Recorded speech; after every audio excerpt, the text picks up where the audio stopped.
So look, thank you for coming. I really appreciate you coming today. And, it's really been interesting. I had a little conversation before we started filming. Bob Ross was at Wesleyan University. I'm sorry, I'm still working on the university piece. Yes. Congratulations on that. I understand. Thank you. That's a Appreciate big that. deal. Yeah. And so, well, let's just start there. What's the difference between university and college? Sure. So college is typically is reminiscent of a small liberal arts college, Right. typically private, whereas university speaks more to institutions that offer graduate program, research opportunities. And so as we've grown over the years, we've started offering research opportunities for students and graduate programs. And so it made sense to navigate towards university. Yeah, great. Well, I didn't know if there was an official guy in the world somewhere who said, okay, today you're now university or tomorrow. Yeah, no, it is an individual institution decision. Okay, got it. Got it. Based on certain criteria. You can't do it or other kids. No, I mean, the other kids will look at you funny. A little bit. If you're too aggressive. That's right. Yeah, you need to certainly have some substance there. So absolutely. Well, the university brought Bob Ross to campus, and 11,100 folks showed up over a space of less than a month, wasn't it? It was November, a little under 2 months. Okay, but yeah. So anyway, I was just there. Sheila did a great job on that, and under your leadership, I mean, that's a lot of folks. And so I can tell you, the thing was so amazing to me was looking at the map where all the little dots where everybody had come from, and I mean, as far west as Colorado, from London, England, from it looked like there were probably as many people from the Northeast as there were from the state of North Carolina who had come through. And I mean, just phenomenal, really. It really had further reach than we anticipated. Like we expected maybe central North Carolina to the east would certainly take advantage of it, maybe Virginia, South Carolina. But we really saw an impact with this, and I really do owe it to Sheila and her team. They're the ones who secured it, made it happen, put in the hours. Right. But yeah, it was a great testimony to what maybe a small private college, what kind of a big impact we can have. Yeah. So it was great. Well, just the exposure point on that had to be massive for the university and for Rocky Mount. I mean, just talk about the economic impact of that. Very significant. We had lots of coverage. We had people who drove here and then spent money here by eating and potentially even staying in hotels. And it was a great impact on the community. Certainly more than just Wesleyan benefited from it. So I was hearing rumors about trying to get it back again. No, we're pushing that maybe again next year. We'll see how lucky we are and try to bring in different paintings this time so people can make a second visit and see something different. Sure. Well, I mean, they were talking about, Bob and, just, low key and feeling the love. Yeah. And I realized that I missed a great opportunity to get my city council to come and participate in feeling that Zen moment to kind of maybe chill out a little bit. Maybe next time we can host a city council meeting within the Bob Ross exhibit. You might get a whole different outcome and an experience. You never know. Yeah, that's right. It's at least worthy of a try. Absolutely. Definitely. So anyway, well, that's all great stuff. And so, other thing that was interesting that you were telling me about is the federal scholarship, a little bit of a debacle. So talk to me a little bit more about that. We just kind of started that conversation, and then Pete decided it was time to start filming. Yeah, no, I appreciate you bringing that up. So the federal government, Department of Education, changed or wanted to actually simplify the federal application that all students and families have to fill out to go to get aid to go to college. And so that was happening in the fall. It was supposed to be done in the fall. It did not happen at the time that they were hoping, moving into 2024. So what was the need for the change in the application process? I think they wanted to simplify not only the information that was needed. Can we just stop there? That's a little ironic, right? I mean, we're going to simplify it. It's going to take us a little extended period of time to simplify. That's right. Federal government wants to simplify it for us. But they were hoping that it would give a better indication of what families could truly afford in sending their students to school. So it's become a little bit of an issue. It's been delayed a couple of times. Well, I could see where that could be controversial, potentially. Yeah. Absolutely. So now we're going into February. Well, we're in February. We're almost heading into March soon. And families don't know how much aid that the federal government will give them as far as Pell Grants and different opportunities like that. without that official information, colleges can't really give award packages. Okay. So something that we've done here at Wesleyan that we hope benefits parents, eases the stress on them and students, is that we've come up with a preliminary formula that mimics what the federal government's going to do. Okay. So we can go ahead and give them a preliminary package so they can see. And then when the official numbers come in, if they are doing better and they get more funds, then we'll add that to it. Sure. So they don't lose in this scenario, but it gives them a picture now so they can start to decide how they're going to fund their education. Right. So how many kids at Wesleyan are impacted by this? I mean, all of them. So everybody. Every student fills out a FAFSA. Okay. Even if they don't qualify for aid, it allows them other benefits. So everyone, basically 100% have to fill out the FAFSA. All right, everybody fills one out. What's the number of students who receive some sort of benefit from, or I should say, funds from related to? So again, so if we have a student who maybe they didn't qualify for Pell Grant, Wesleyan gives institutional aid. So that's grants that we fund personally. So what we tell parents, and this is true, 100% of our students receive some form of aid. Sometimes it's from the federal government, sometimes it's from Wesleyan, but that's how we evaluate it, is through the FAFSA. Okay. Which is the federal application. Got it. Yeah. Which is maybe comes out this year, maybe doesn't. They're going to have to do something. Otherwise, there will be a lot of colleges that cannot provide assistance to students. So. Well, look, tell me what else going on in the works at Wesleyan. I mean, there's got to be a lot going on. Every time I check in with you or Sheila or others, Mark at the university, it always seems to be an amazing number of things going. And gosh, I don't know, Roger Taylor must be one of your biggest fans. I don't know, but he loves that place. Roger's certainly an ambassador and does a lot of great work with us and for us. So, sure. But one of the biggest things that we've been planning for about 1.5 years, 2 years, is we really want to start a Bachelor of Science degree in nursing. Okay. So this would offer the initial license for someone to go out and be a practicing nurse. Right. And so we've been planning that. We've been fundraising for that. Some of the early adopters of helping us fund that has been UNC Health Nash. Right. They were one of our first providers of funds. We've also just received a Golden Leaf grant, which has been we're so thankful for that. And then even the state of North Carolina, with the help of Representative Chesser and Senator Barnes, those have been our biggest contributors, but also like Southern Bank Foundation. Right. Okay. So there's a lot of people in our community that really feel this will benefit our community and benefit our healthcare providers. So we have been going through the planning process. We are close to finalizing our fundraising to start renovations. And then you still had to go through accreditation and the North Carolina Board of Nursing. So I can't sit here today and say we're going to have a program. Right. What I can say is we are planning and doing all the things we need to do to have a program in hopes that we will have one in the future. Right. So what kind of timeline are you thinking about? And if everything goes well with accreditation and Board of Nursing, fall 2026. Okay, good. Well, I can become a registered nurse without going through a Bachelor's of Science program. And so let's talk about the differences there, because they're fairly significant. I don't think folks really fully appreciate that. But, I can go to Nash Community College. I can go to Edgecombe Community College. Back in the old days, you could go to a hospital, and a lot of them had programs. They had diploma programs. That's it. Yeah. And so what is the difference in that 4-year degree versus, becoming a registered nurse and licensure, I guess? Really is the absolutely. And I agree. Both Nash Community College and Edgecombe Community College in our community have the 2-year associate degree nursing programs. And those are great opportunities for our area.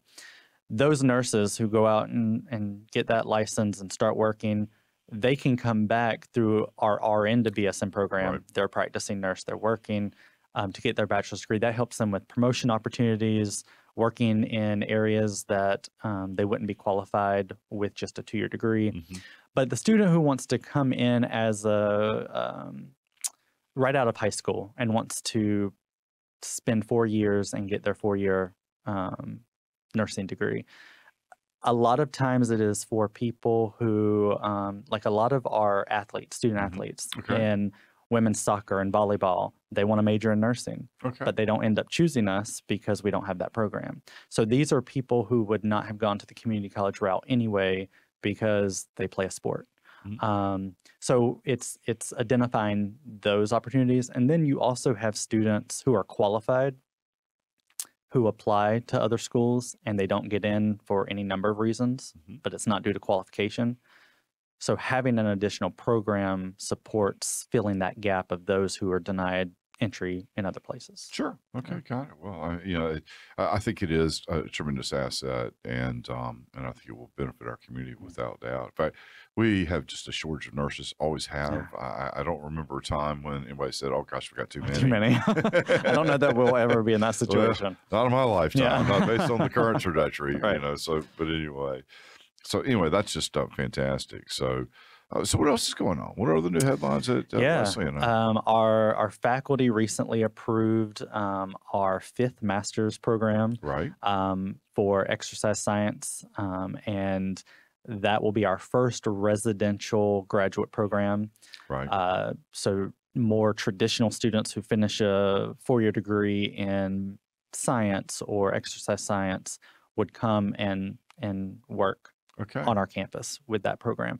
Again, it still has to go through accreditation process, and we'll be submitting that information this summer.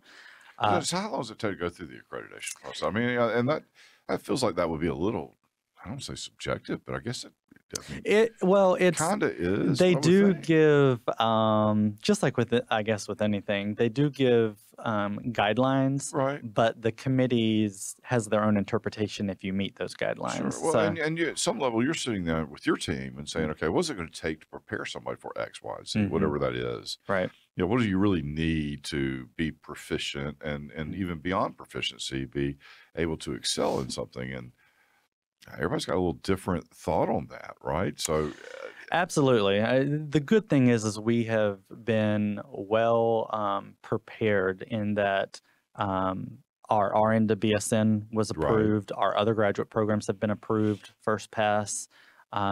So we kind of know what they're looking for. We kind of anticipate all the things that they need.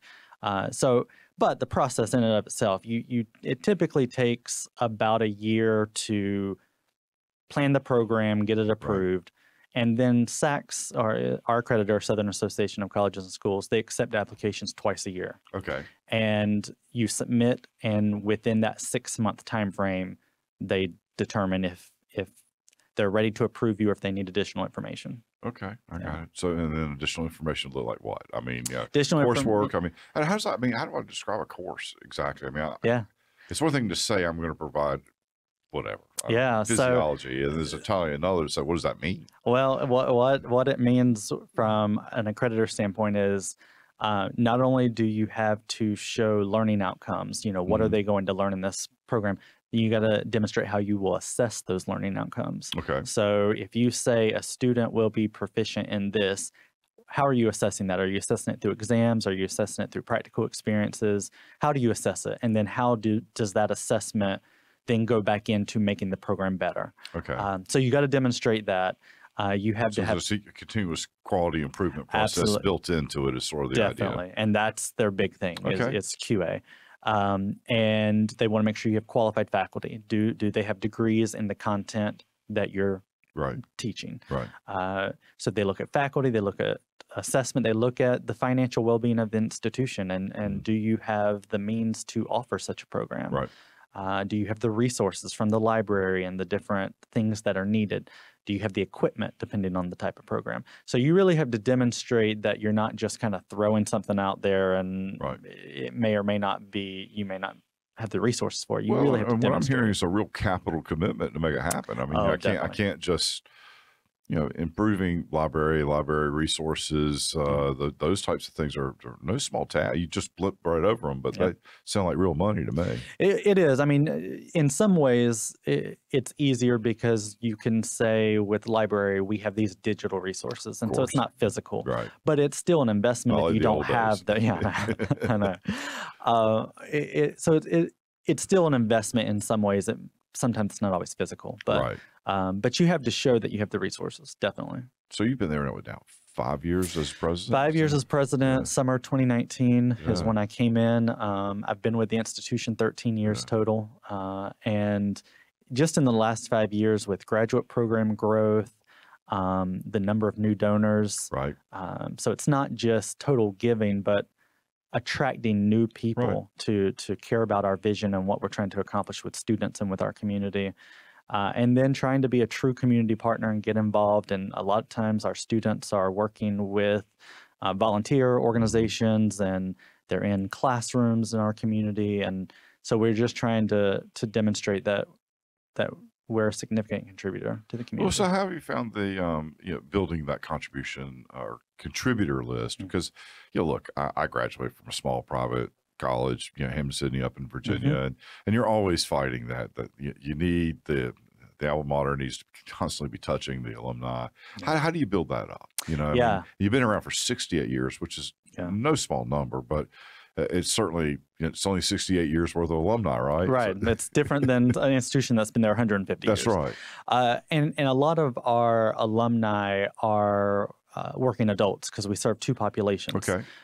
So it's a little harder to resonate with the working adults because they're here for one focused reason. They want to get their credential and move on. But that doesn't mean that many of them are not still heavily connected, especially those that live in our community. So we have many of our working adults and traditional students that live right here in the community. They've always lived. Some have left and come back.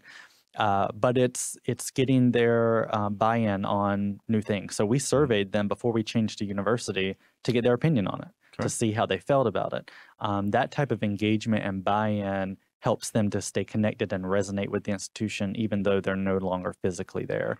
But many of them do come back. We have many alumni who work for us. And what I find, and I think as you know this from your alma mater and mine as well, you do have a sense of pride and connection, and you want them to do well. But the engagement piece is always a work in progress. Sure. Well, it's a relationship piece. It is. And how do you do that with an institution? And ultimately it comes down, at least in my experience, with my friends, and how well do we still connect? And that was sort of that genesis point for all of us, and in many ways, many things. So what is the divide, or not, I should say divide, what is your adult learning population? I mean, you spoke to that. Most people go by, look at a college, look at a university, they see however many dorms, 20 dorms, 30 dorms, whatever the number is, and students walking around, but that's just the tip of the iceberg. It is. And in my time here, for the most part, the adult population has been about half of our population. And so sometimes when we've been up around 2,000 students, adult studies has been around 1,000. Right now, we're around 1,400 since the pandemic. There's been some shifts, and we're shifting back up in the adult market now. But, they are a population that needs an accessible education, an education that works around their work and social life. These are people who wanted to get an education, but life happened. Sure. And they got busy, got a promotion, had children, had a wreck. Exactly. And so they need, and the other thing is we want to make sure to bring education to people. So some people are geographically bound to areas where they can't drive 15 minutes to a university. Right. And so a lot of our demographic has shifted to where we used to offer a lot of face-to-face classes for working adults, and it was one night a week or on the weekend. But through their preference, it's shifted to more online. Okay. And so a lot of our adult degree program for our adult studies population is 100% online. Graduate programs, except for the newest one, is 100% online. And students can really come in, learn the things they need to learn, have that practical experience, and then apply it to their life. Right. And so a lot of, for example, I teach in our graduate program in leadership, and a lot of my assignments are geared towards applying it immediately to their professional life so they can, know what they're learning. And it's not just theory, it's practice. Right. So you have to navigate working adults a little differently Right. But yeah, Well, the mission is different, I suppose, and they also have a little bit more life experience, they do. and They that do. matters a lot. Yeah. And they bring that to the classroom, and it enriches. Even there are times that, like over the summer, where a traditional student may take an online class, and so there's working adults in there, and it's really great to see the dynamic between the two, and they can really learn from each other. So, Sure, yeah. sure, sure. Well, over the last 5 years, let's see, you've got a football stadium. Yeah. You're actually playing on campus Yeah. now. I mean, that's been no small feat. I mean, I've been in tune with that, the fundraise associated with that. Yeah. I mean, you just skip right on over that. I mean, your tennis center's been there for a Yeah. while, but continues to be just an outstanding facility. And you're recruiting from all over the world and certainly are very competitive in a number of sports. And so it's just been a really great transformation over the last 5, 6 years. And, I don't think you take enough credit for that. No. And I think that's probably an indication of your leadership style. But there have been a lot of great things that have happened at the university in the last 5 years. And I don't think we do enough as a community to fully outline and celebrate those accomplishments of what you're doing and what your kids are doing and the impact to the community. So thank you for that. Well, I appreciate those kind words, and just know that we feel the same way. We want to be as connected and involved in the community as we can to support the growth in our community with Right. new industry, and it's a mutually beneficial relationship. Oh, for there's no sure. question Yeah. about that. But even your programming, like at the Dunn Center, we talked about Sheila a little bit earlier. But the impact of that. I mean, it's a great facility. There's some great shows that occur there, and a lot of community engagement that occurs there.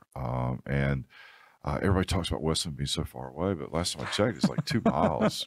It's really not that bad, I promise. And It's not at all. But it would be worth people's time, and that's what I would say to the Yeah. community right now. If I could speak to everyone in the community, just take a moment and if you've never been on campus, you've never come to the Dunn Right. Center, you've never walked around our walking trail, come out. It doesn't cost anything to come out and spend time on campus, and just get to know us.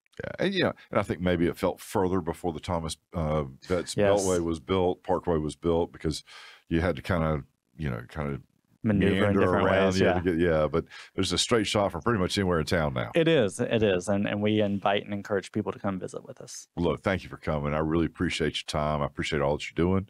Thank you for all the university is doing and what it means to our community.